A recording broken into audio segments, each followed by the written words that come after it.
what is the stand of homeopathy on vaccination, prophylaxis, immunization, so on and so forth.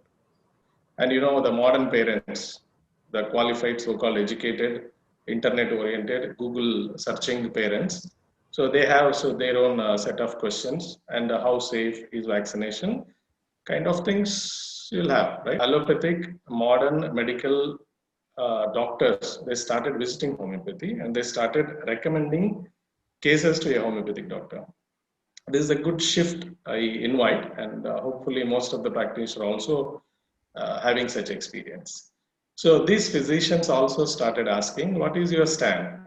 What is your stand on homeopathy regarding prophylaxis?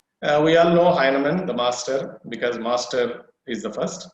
Okay, he has expressed his views on prophylaxis. Of course, the pioneers, the followers of Heinemann, also supported the prophylaxis. So in a nutshell, we can conclude homeopathy is not against prophylaxis. Of course, every rational medicine prevents the disease before its occurrence. So that is what prophylaxis is. You can see the quotation up page number 56 footnote. The universal vaccination puts an end to the epidemic of that deadly, fearful smallpox. Heinemann accepts that the vaccination universally given to all the patients all over the world, it has put an end to the smallpox. But Heinemann still is doubtful, he was doubtful, but to use human morbific matter as a remedy for the same human itch or for evils arised therefore is dash. So Heinemann is having a question mark regarding the universal vaccination by allopathy. Now it has been later in 1828, the fourth edition of Organon, we have introduced chronic diseases. Heinemann gives another concept, reclassification of miasms, where he added accessory miasm. What is this accessory miasm? Along with the protective matter, the vaccine also contains some disease producing method, to make it simple. I'm not going to the theory. So these concepts were told by Master Heinemann regarding prophylaxis. Application of prophylaxis. Homeopathy is opposed, according to Stuart Close, to the methods of vaccine and serum therapy. Stuart Close is considered as a scientific homeopath. Okay, so but in spite of that, he has a quotation: homeopathy opposed to methods of vaccine and serum therapy, making it precise, but it opposes the method of applying because it is no way related to homeopathic principles. H.A. Roberts, the first chapter, whoever read the H.A. Roberts first chapter, you all know, we have a debate divided. Some people accept it as homeopathy, some people call it as isopathy. This time, Bonniassen and Herring supported vaccinosis. A miasm develops after vaccines, allopathic vaccines. Dr. J. Compton Burnett, remember Compton Burnett is an allopathic doctor. Okay, so of those times, and he has written a famous book, a very small book, Dr. Kopikar, the pioneer in South India. Okay, I'm a fan of him.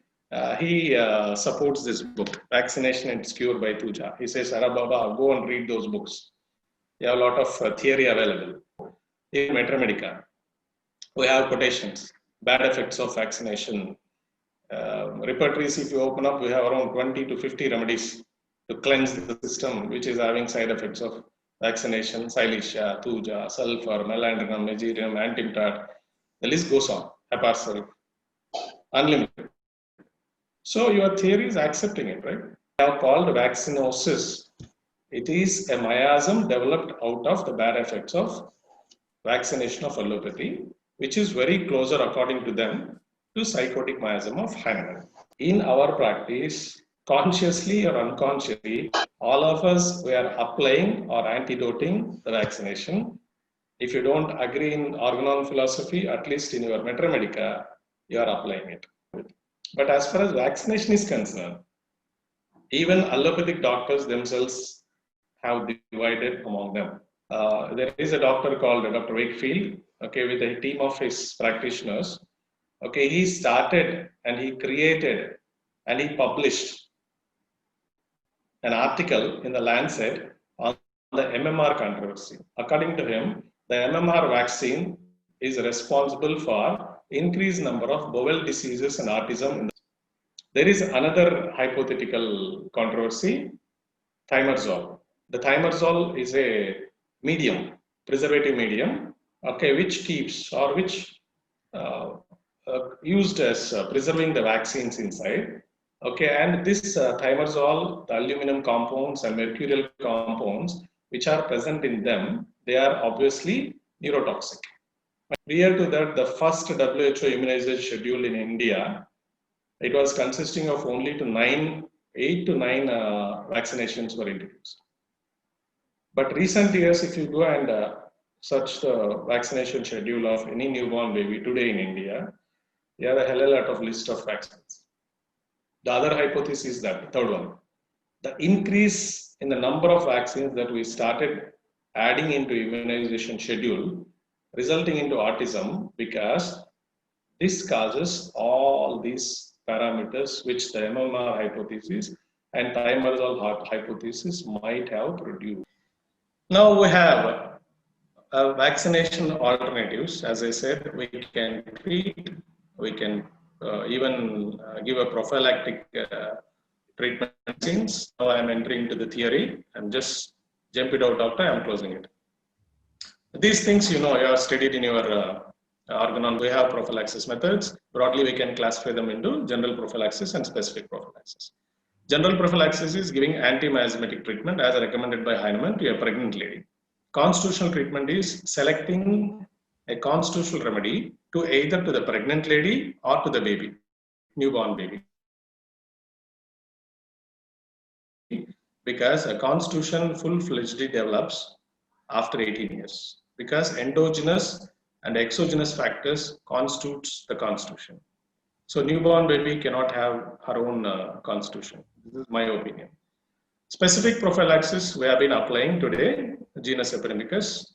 We have a specific remedies for specific diseases. So this every doctor knows about it. I'm just jumping over the slides. One news for you, Sai Ram Homeopathic Medical College, where I am working for around 20 years over now. After writing the book in 2009, I have recommended immunization card to my principal sir, and he has taken my word, and we have introduced this immunization card, schedule card from homeopathy. This method was Winter and Gastier method. According to Winter and Gastier, they recommend sulfur, sepia, carboage, arsenic, belladonna, lachesis, nitric acid, silicia, thuja, lycopodium, graphitis, calcarea, and phosphorus in the same order to be given to the newborn baby periodically. And according to them, if you administer, the baby will be free from most of the infectious diseases and they develop sufficient prophylactic immunity. And we have started it. The response was so big, it was very beautiful, and they started asking geriatric prophylactic card.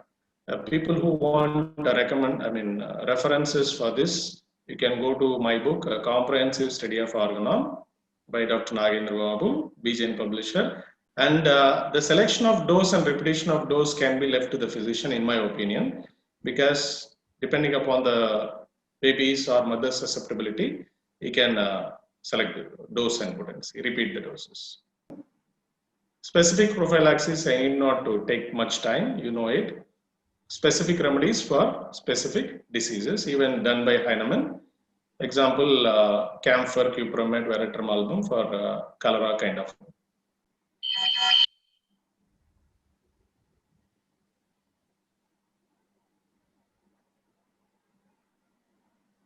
Specific prophylaxis was even practiced by Heinemann, which you know. Even today we are doing arsenic alba 30 for corona, COVID-19. So I hail Heinemann.